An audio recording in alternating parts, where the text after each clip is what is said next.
दोस्तों नमस्कार, आप सुन रहे हैं 90.4 एफएम किसान रेडियो बस्ती। मैं हूं आपकी होस्ट, आपकी दोस्त आरजे जया। आप सभी को बता दें कि सेहत सही लाभकारी कार्यक्रम के तहत हम आए हुए हैं जामडी शुक्ल में, जहां पे कैंप लगा है, लोगों की जांचें हो रही हैं। और इसी क्रम को आगे बढ़ाते हुए टीबी हॉस्पिटल के सर हमारे बीच मौजूद हैं, तो उनसे हम जानेंगे कि कैंप लगाने का क्या उद्देश्य है। सबसे पहले तो उनका परिचय कराते हैं आप लोगों से। जी सर। मैं मनोज बरनवाल हूँ। मैं सीनियर टीबी लैब सुपरवाइजर हूँ और टीबी चिकित्सालय में पोस्टेड हूँ।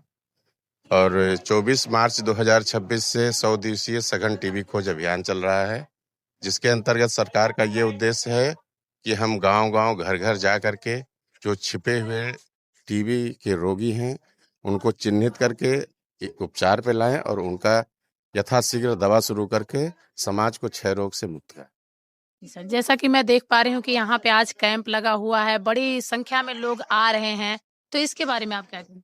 जी, आज का कैंप सफल है, क्योंकि यहाँ पे हम एक्स-रे की सुविधा दे रहे हैं।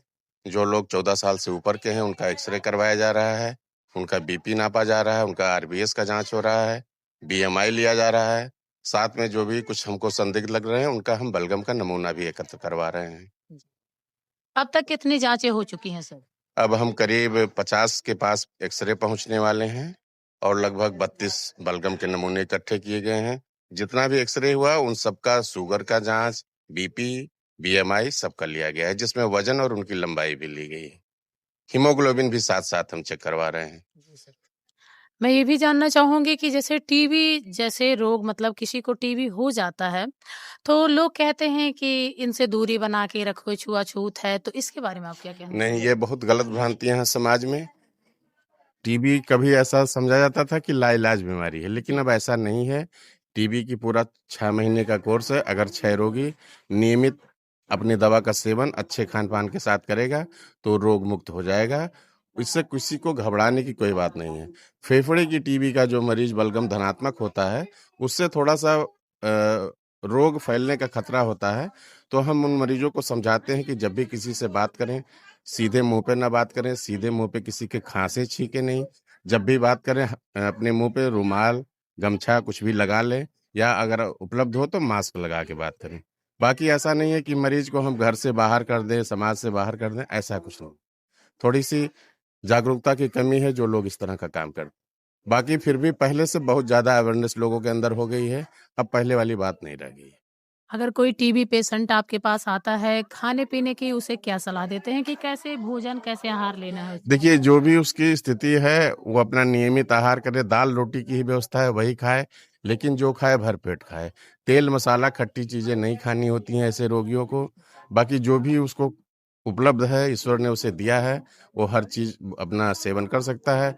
और इसी कार्यक्रम के अंतर्गत जन भागीदारी के तहत सरकार ने लोगों से अपील किया है कि वो निक्षय मित्र बन कर के जो ज़रूरतमंद मरीज हैं, जिनकी आर्थिक स्थिति ठीक नहीं है, उन्हें स्वेच्छा से पोषण पोटली लोग दे रहे हैं, जी। दिया जा रहा है, जिसमें उस पोषण पोटली में मरीज को आप जान लीजिए कि पौष्टिक आहार दिए जाते हैं, जी। जिससे मरीज का दवा के साथ-साथ स्वास्थ्य का भी ध्यान रखें। बहुत ही अच्छी जानकारी दी सर आपने। और इस कैंप में आप लोग भी ज़्यादा से ज़्यादा, कहीं भी कैंप लगे तो इसमें बढ़ चढ़ के भाग लें, क्योंकि सरकार आप तक हर सुविधा पहुंचाने की कोशिश कर रही है। जहां हमें पहले दूर दराज हॉस्पिटलों में जाना पड़ता था अपने इलाज के लिए, हमारे घर हमारे गांव में अब इलाज आ गया है, लेकिन फिर भी लोग कतराते हैं, इसका क्या कारण है? थोड़ी-सी कुछ जागरूकता की कमी मान लीजिए, और दूसरी बात लोग छुपाना चाहते हैं। जी। ये चाहते हैं कि हमको ये ना पता चले कि मुझे टीबी की बीमारी हो गई, क्षय रोग क ग्रसित हो गया हूँ, इसलिए लोग छुपाते हैं और जाके निजी चिकित्सकों के पास दवा कराते हैं। जबकि ये हमारी सारी सुविधाएँ निजी निजी चिकित्सकों को भी दी गई हैं। जी। वो चिन्हित करके मरीजों को भेजें, उसके लिए भी सरकार उनको पैसा दे रही है। दवा भी हमारे यहाँ से उपलब्ध कराया जा रहा है।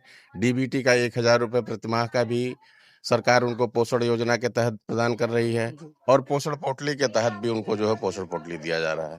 तो ऐसे लोगों से मेरा अनुरोध है, अपील है कि इस बीमारी को छुपाएँ नहीं, हमारे सिस्टम में आवें। दवा, जाँच, हर चीज़ सब निःशुल्क उपलब्ध है। बहुत ही अच्छी जानकारी दी सर आपने किसान रेडियो के माध्यम से। इसके लिए आपका बहुत बहुत तहे दिल से धन्यवाद। Thank you.